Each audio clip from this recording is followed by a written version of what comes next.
খুলনায় গাউসুল আজম মাইজ ভান্ডারী হিফজুল কোরআন ফাউন্ডেশন কর্তৃক পরিচালিত দারুল ইরফান ইমদাদিয়া মডেল মাদ্রাসা দোয়া ও মিলাদ মাহফিলের মধ্য দিয়ে উদ্বোধন করা হয়েছে।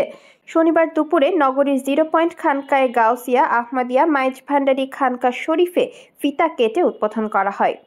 এ সময় উপস্থিত ছিলেন প্রতিষ্ঠাতা আহলাদে রাসুল সাজ্জাদান শিনের দরবারে গাউসুল আজম আলহাজ হজরত মাওলানা শাহ সুফি সৈয়দ এমদাদুল হক মাইজ ভান্ডারী।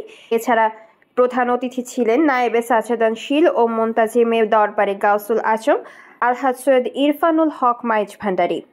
এ সময় আরও উপস্থিত ছিলেন আওলাদে রাসুল আওলাদে গাউসুল আজম মাইজ ভান্ডারী শাহ সুফি সৈয়দ ইরফানুল হক মাইজ ভান্ডারী, নায়েবে সাজ্জাদান শিন আঞ্জুমানে মোতাবিনে গাউসে মাইজ ভান্ডারী শাহ ইমদাদিয়া, প্রতিষ্ঠাতা চেয়ারম্যান গাউসুল আজম মাইজ ভান্ডারী হিফজুল কোরআন ফাউন্ডেশন, ম্যানেজিং ট্রাস্টি দারুল ইরফান রিসার্চ ইনস্টিটিউশন, বড় শাহজাদা মিশর আল আজহার বিশ্ববিদ্যালয়ে অধ্যয়নরত শাহ সুফি সৈয়দ ইরহাম হোসেন মাইজ ভান্ডারী, ছাত্রছাত্রী, অভিভাবক, এলাকার গণ্যমান্য ব্যক্তিবর্গের উপস্থিতিতে দিনব্যাপী মুখরিত ছিল অনুষ্ঠান প্রাঙ্গণ।